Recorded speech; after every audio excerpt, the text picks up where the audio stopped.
In a forgotten wing of an English prison, sealed behind rusted iron doors, sits a bell no one dares to ring, because it rings itself. It hasn't called an executioner in over a century, and yet it tolls. They say it's just an old mechanism, a trick of the air, or perhaps rodents in the walls. But every time it rings, something dies. This is the true horror story of the execution bell, a haunted artifact from the dark history of punishment, a cursed object that may still be keeping count. Our story begins in 1792 at Blackthistle Gaol, a now abandoned prison on the English moors. Built of soot-stained limestone, the prison once held thieves, rebels, and condemned murderers. Blackthistle was known for two things: its silence and its executions. There were no warning shots, no public announcements, only the bell. Cast in iron and bolted to the ceiling of the gallows hall, the execution bell would ring only once per sentence carried out. One long, final toll. It served a grim purpose. When the bell rang, prisoners would whisper, "Another has walked the rope," and the guards would mark another name from the ledgers. The bell was designed by a local smith named Elias Croft. He insisted it should never ring twice in a day, and according to prison records, it never did, until it did. The first incident happened in October of 1837. The gallows stood empty, no execution scheduled, but the bell rang. Guards ran to the chamber believing a prisoner had escaped or a prank was underway, but they found nothing, no one, no wind, just the sound of the bell fading into the stone. Some claimed a rat triggered the pull. Others believed the mechanism had jammed. But hours later, a guard was found dead, collapsed in the mess hall. No wounds, no sign of struggle, just gone.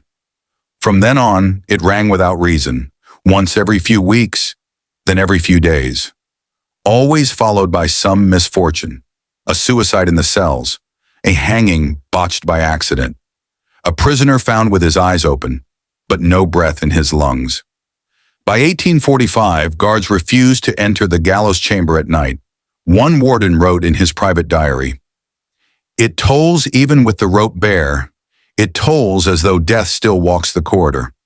Prisoners began covering their ears during roll call, and some claimed the bell would echo in their dreams. In the final year before Blackthistle closure, the bell rang 5 times in 1 month.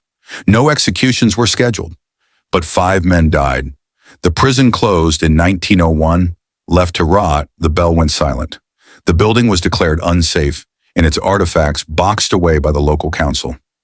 For nearly a century, the execution bell was lost, until 1999, when historian Margaret Keane uncovered it during an archive restoration in Devon. She described the bell as cold, even in summer, its handle worn and cracked, as if from too many unseen hands. It was placed on display in a museum of penal history. Within weeks, strange reports emerged. Security footage corrupted around 3 a.m., the same time the bell had once rung. An overnight watchman claimed to hear a dull tone from the sealed glass case, and a visitor collapsed just feet from the exhibit. Doctors found no physical cause. Paranormal investigators requested access. They brought EMF readers, thermal cameras, EVP equipment. The bell gave them nothing until the last hour of the investigation. On tape, the bell moved. No hands touched it, but it tilted just slightly, and then it rang. Once. The footage exists, though many call it a hoax, but those who've seen it describe a shadow in the frame, not a person, not a figure, just the absence of presence. Margaret Keane later wrote, "We thought we had saved a piece of history, but perhaps we woke it." Today, the execution bell sits in climate-controlled silence. It is not listed among the museum's featured items. It has no placard. No guide will speak of it, but it is there. And sometimes, just before closing, the guards say you can hear it shift, like something unseen still breathes behind the glass.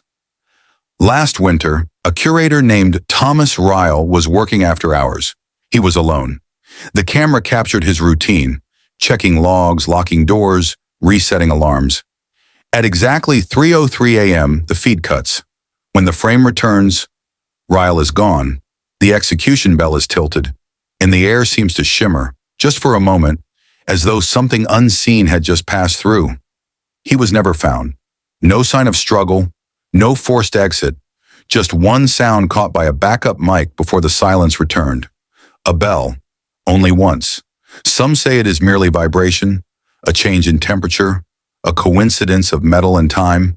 But others whisper that the bell was never just a tool, it was a tally, a ledger in iron, still keeping count. Perhaps it's best left untouched, buried, forgotten, because some objects were never meant to be heard again.